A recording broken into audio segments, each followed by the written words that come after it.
Hello and welcome to Rule of Carnage.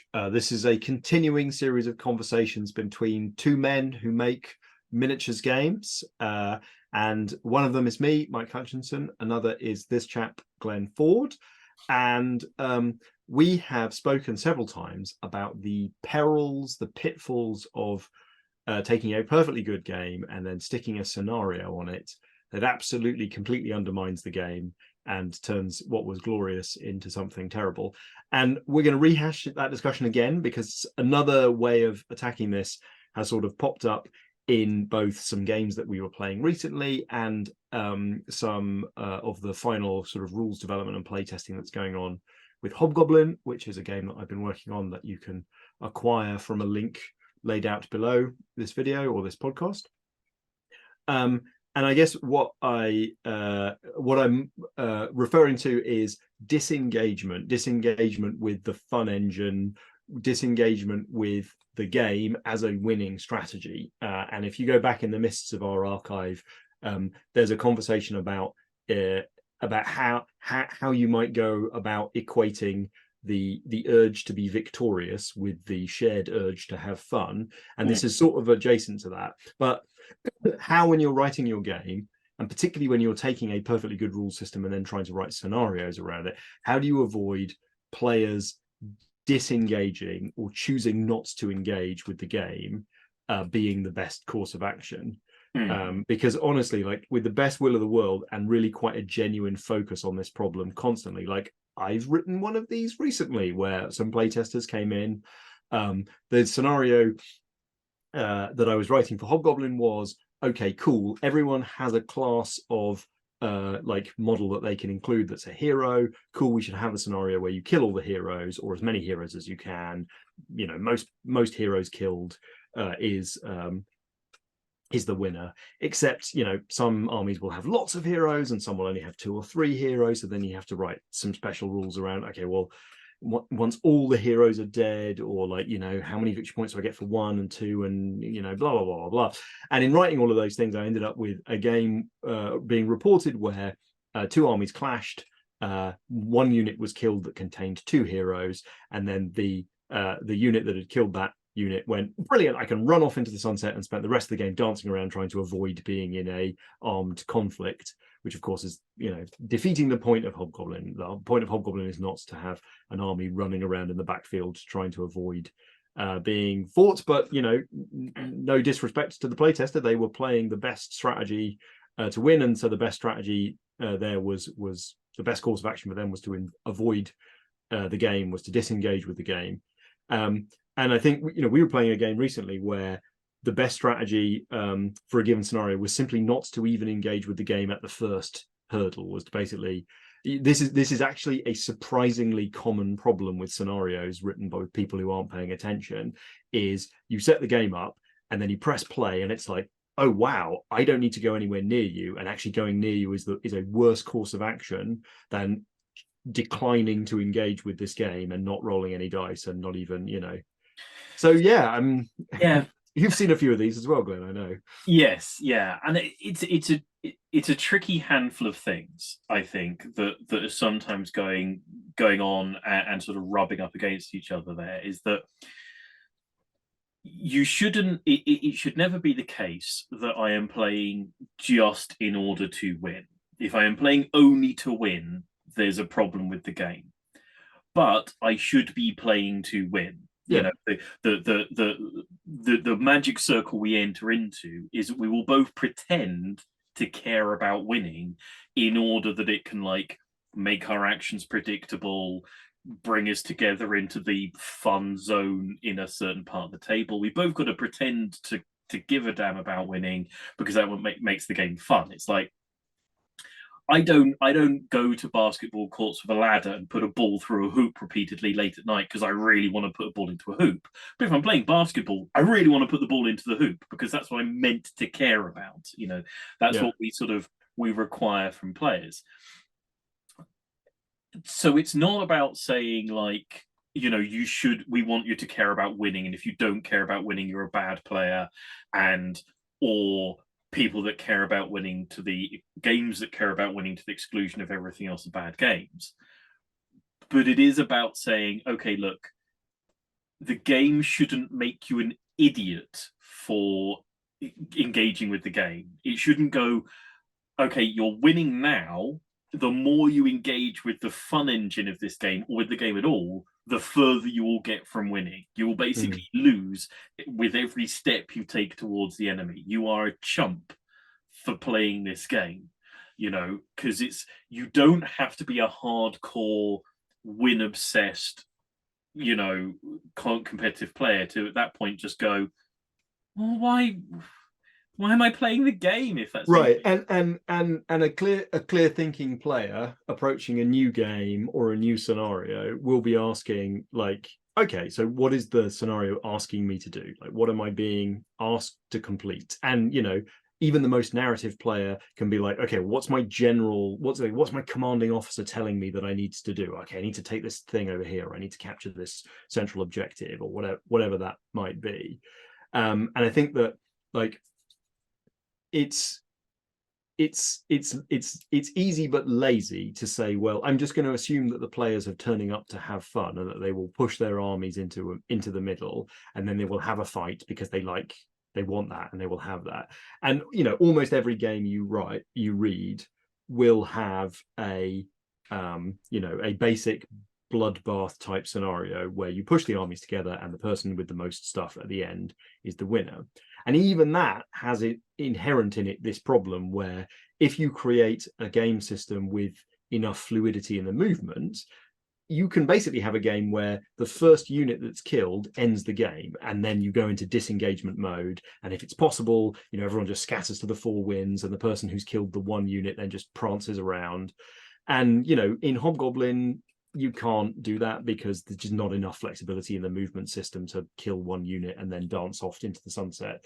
But if you've got a skirmish game with a lot of movement tricks, or a lot of ways of hiding and stuff, like, you got to watch out that even your basic, like, well, obviously the basic scenario will work, it's just the kill everyone scenario. Well, it might just really, really reward disengaging with the game, and people will choose not to do that in many cases, because to do that would be to disengage from having fun. But at the same time, you've created a really uncomfortable tension between the magic circle of the game and the sort of social circle which is laid on top of that and is inherent in it, which is like, well, I wanted to roll dice, and we wanted to have good times, shooting each other's models off, or whatever it was. Yeah, and a lot of it is about sort of how obvious the things that happen are, sort of how clear it is to you that disengagement is a winning strategy. If you realize after the game is finished, oh, that if I hadn't have made that charge, I would have won. If I just sat there at the last minute, I would have won. That's okay, because you didn't realize at the time, and you made the charge, and so the thing was engaged with. But it's like we were playing a game just recently where the win condition had been achieved at the end of the first activation, the end of the first turn, but the game end condition wasn't until sort of like 10 turns later. And it's like, in that situation, the game said, like, in big letters, the game has been won, the winning is gone, that's past now, it's just the end game conditions. And then in that instance, the losing player was very much like, why am I engaging with ending this? Why do I care to end it, other than to end my misery, so that I can go home? If that's why I'm engaging with this game, so that I can leave again. And to a degree, it's like, as I've said before, you can have games where it's like about the joy of pulling the levers and engaging with the narrative, but the levers have got to be incredibly fun, and the narrative has got to be incredibly engaging to get away with those being the only things that are driving you for the whole of like a half-hour long experience. It's a right, and it's sort of like, it's weird because it sort of feels like you could maybe get away with it in a miniature game where there's beautiful visuals to look at, and we spent a long time preparing for the game. But like, imagine opening a board game, and the rules for the board game are basically that the game picks a winner at the end of turn one, but the game doesn't end until the end of turn 10, and you just all have to play out the mechanical reality of that worker placement board game, safe in the knowledge that player 2 already won on the first turn of the game. Like, no board game has been written that. I mean, that's probably false, but it's basically Monopoly. It's basically the last. That's true, actually. Monopoly is exactly what you just described, and it's why it's one of the most widely despised games in Christendom. That's true. Yes, and this is the thing. It's like it doesn't need to be this sort of super close fought thing right to the end, and it doesn't have to. It doesn't have to engage you only with the win conditions, but it's got to offer you something, and it's got. Yeah. So what are some of the solutions here? Like, what are things that we've tried? So I mean, like, one of the things when I'm writing scenarios, like, absolutely front of mind is why are both, what is the magnet that is pulling both players' models into the center of the table? Like, 100% you have to have a magnet somewhere that's pulling people there, and it can be as simple as, there are objective tokens and you have to stand next to them to get victory points, and there's nothing wrong with that. Objectives work great. They're in billions of games because they just work great. Abstract, they provide narrative freedom. They're really crisp from a game design point of view. So, fixing your bloodbath problem, just stick some objectives in the center of the table. Great, magnets exist.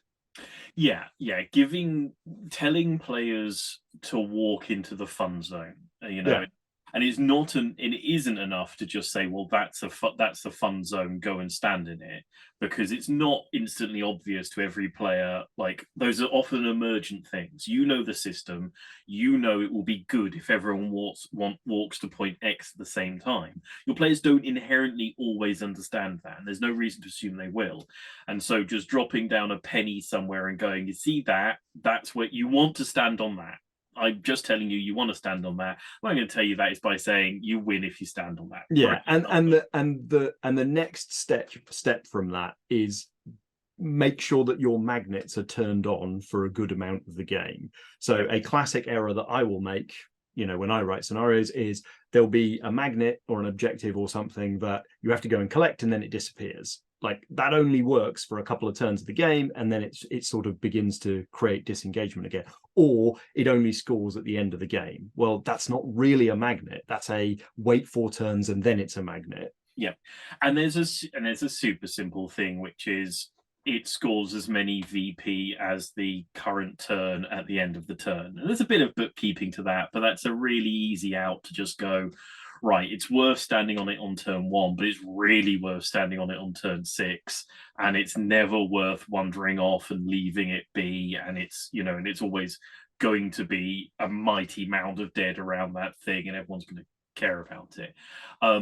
That can be obviously quite a basic situation where that's basically a meat grinder on top of that objective, and it's not always super duper narrative.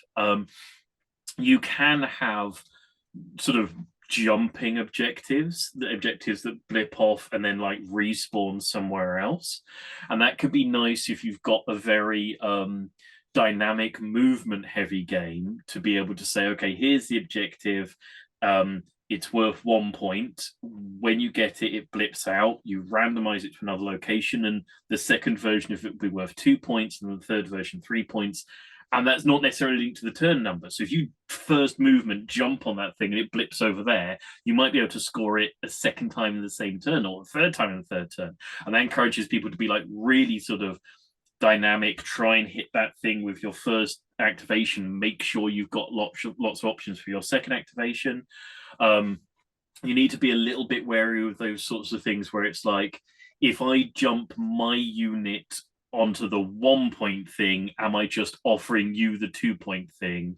And so do I sometimes want to not score the objective in case I give you an option? So ideally you want to use that in a system where people can then like overwatch where the token might pop up to after they've scored it at the end of their turn, so they can go, all right, I'll cover myself against it popping right into his line, or where he can get it and I can't. And another way of introducing dynamicism into the magnet, but it's got its own problems, is to attach the magnets to enemy models. So if like I have to kill the general, or I have to kill all the characters, or I have to deliver a message to a certain model, like that is interesting because it forces you to go and engage with them, but it can have a negative impact where it's like, well, it forces that model on the other side to disengage and run away.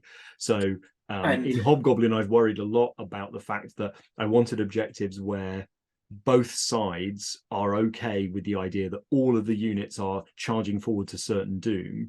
And one of the things I've done is like carefully writing rules objectives where dying is not a problem, because quite often in games like this you're trying to preserve your resources, and so it's quite kind of interesting to say, well, if you can win and everything's dead, because achieving something, not surviving something, like that's a stronger way of encouraging engagement, because you're basically saying, yeah, you can go and get your fists bloodied and it doesn't matter if you get your head cut off as long as you get your job done first.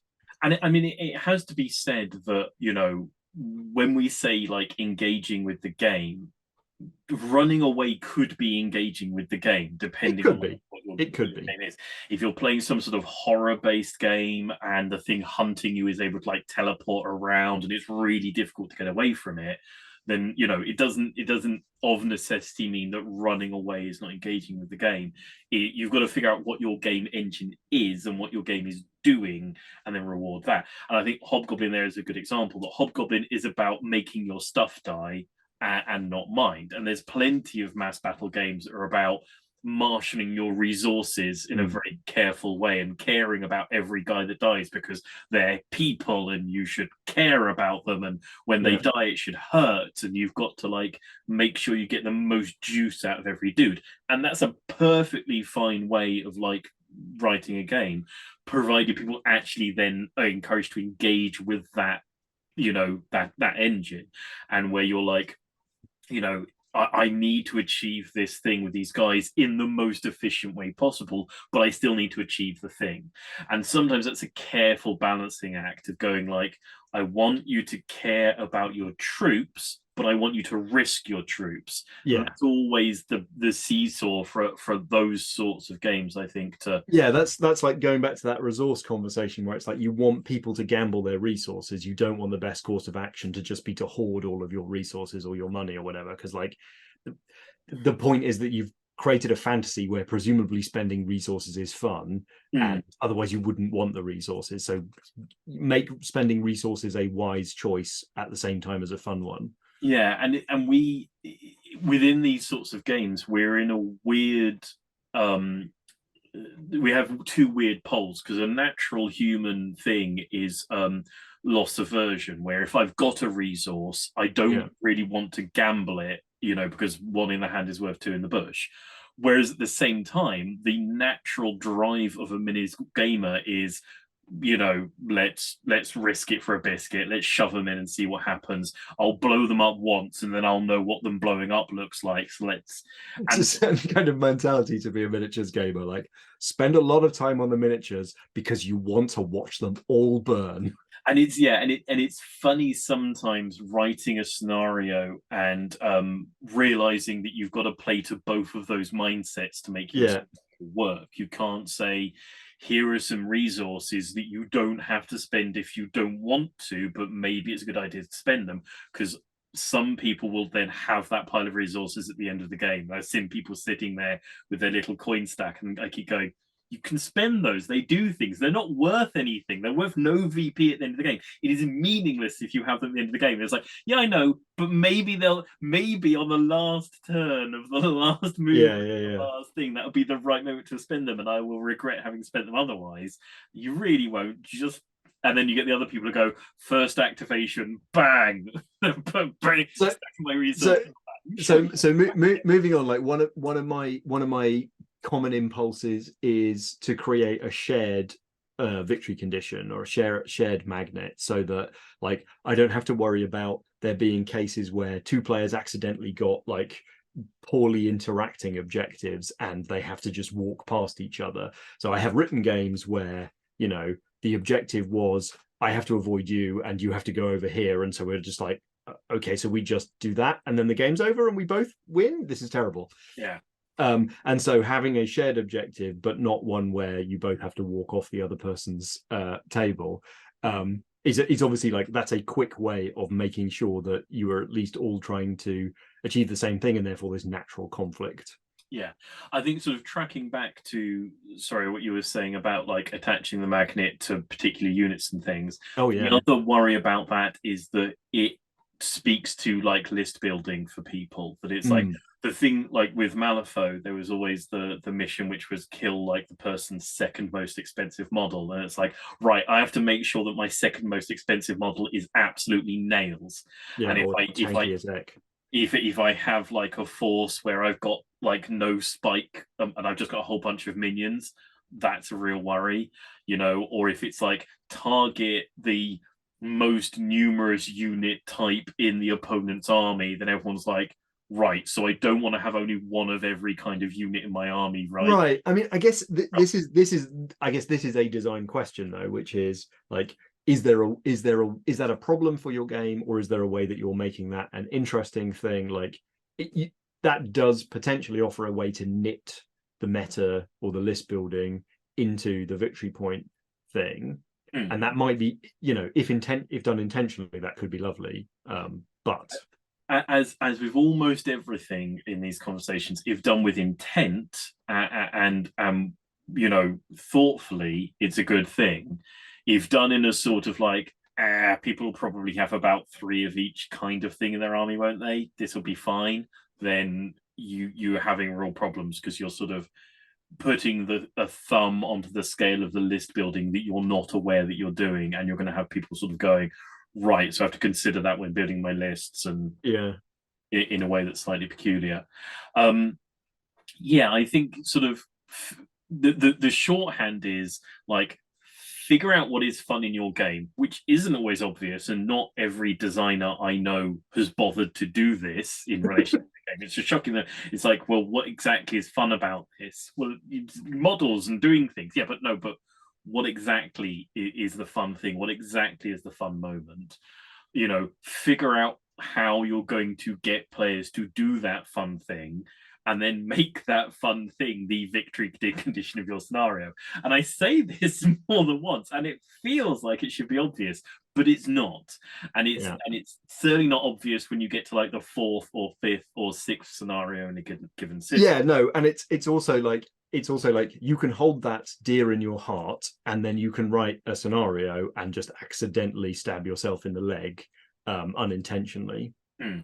One other thing that's maybe worth putting on the list here is the difference between hidden or visible objectives. So this can go quite nicely with the not shared. So the other half of, like, rather than having a shared magnet, you can have not shared objectives, which is potentially problematic, but introducing a hidden information thing where I need to be watching what you're doing in order to interpret how, like, and therefore sort of figure out what you're doing. That can be a way of forcing engagement, because if I disengage, I can't know whether I'm letting you win or not.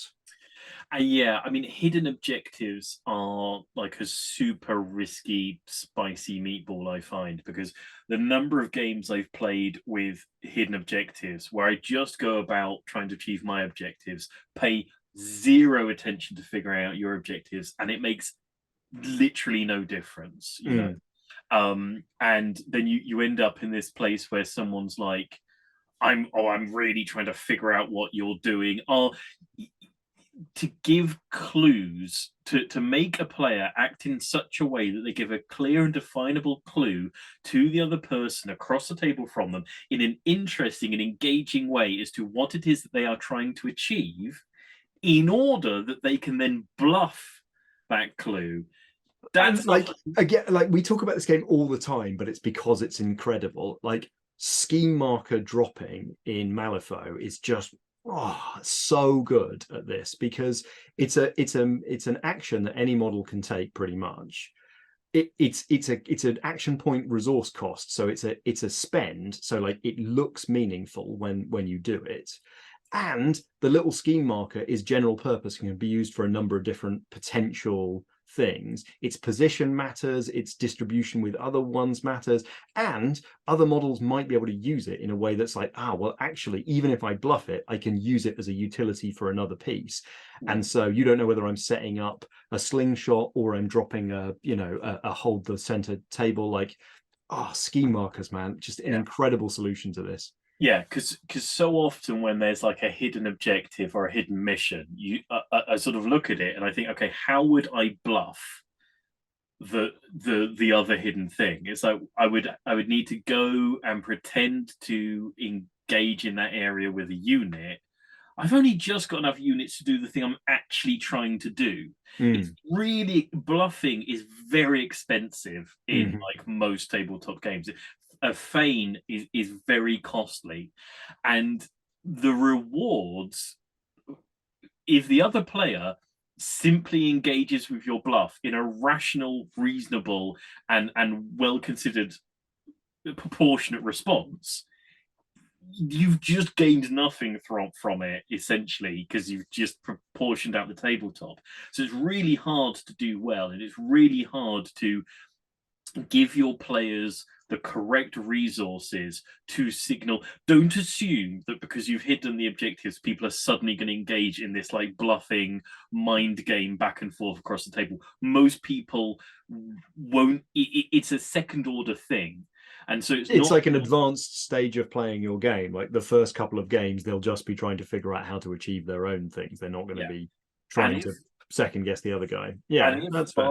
by 2 or 3 games they get to a point where they go, well, just a minute, even if I was bluffing this, there would be no advantage to it. They'll simply never progress to that second order point. They've Mm. got to, on like game 3, go, it would be so valuable to have bluffed him and sent him over there. And it's a specific cost to doing it, and the cost has to be just right. And like I say, like you said, in Malifaux, the scheme marker's the perfect costing. It's a big red flag of bluffery. It doesn't actually cost me that much, and then I can feign protecting the scheme marker in a way that isn't expensive to me. Mm. But But then, I do think that hidden objectives is a good way of maintaining of creating engagement with the system. Everything you've said exactly rightly. You have to be really careful with them. But I haven't written that many games with them in because it's really hard. But like I play a few with them in. Like we've been playing Adeptus Titanicus again recently, and that has a fairly decent implementation of hidden objectives. And you're lumbering towards the deployment zone for a fair number of potential reasons. And I think one of the things that they've done there is that they've basically just said there are kind of two classes of objectives. There's either blow people up or damage them specifically or generally, and then there's get into the deployment zone or near it for some reason or another. And so because there's only sort of two things, but there are minor variations, I can sort of eyeball why people are charging at me or why people are targeting a particular model, but I can't necessarily know what's going on, and so I need to be able to adjust. But yeah, so I think these are all potential ways of basically just. I mean, the key thing is just like the intelligent pair of players needs to sit down, set the game up, press play, and be excited that they have to move forward and get stuck in, and not be disappointed that the correct and wisest course of action is to disengage from the fun they were expecting to have in yeah, order to be the winner of the game. absolutely. People don't need a lot to like lure them into the fun area of the game. And once they're in there, you can often let it just drift, and they'll come out the other end going, "Well, what was?" I know at least one guy who, at the end of many games, goes, "I have no idea of what my victory conditions were or are." Is it me? It's me, isn't it? you know, um, so yeah, as long as you get Cars went smash. Game was success. so as long as you get people into the right place, but you do need to give them those signposts. Do need to offer them to them, and you do have to make sure that when the signpost falls away, everyone isn't stood in the middle of the table going, "Oh, all right, I'll just stand here then, I guess."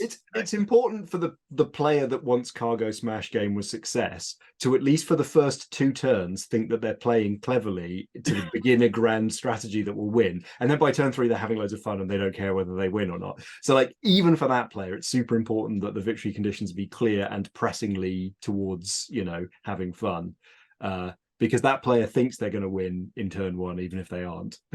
Yes. Yeah. So if you have played a game where the victory conditions just absolutely encourage you to disengage with it, you know, halfway through, before halfway through, you know, maybe you continue to pile in because you felt like pressured by the social construct of the game to keep playing for the person across the table who seemed to be enjoying themselves. Maybe you just felt like, oh, I should just wander off, and you wandered off. You Yeah, know, did you handshake at the end of turn one because you realized there wasn't a game to play yeah. and it wasn't a list building problem? Yes. Has this happened to you? Tell us about it. Has it definitively not happened to you and you've been fully engaged with or without the victory conditions themselves?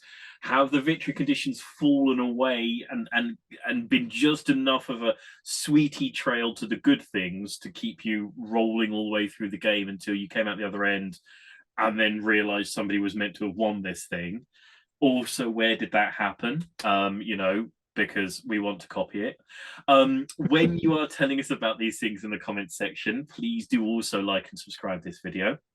Swing by the Discord and have chats with us about splendid victory conditions and splendid victory conditions and non-conditions and non-victory conditions, because these are fascinating, wonderful things.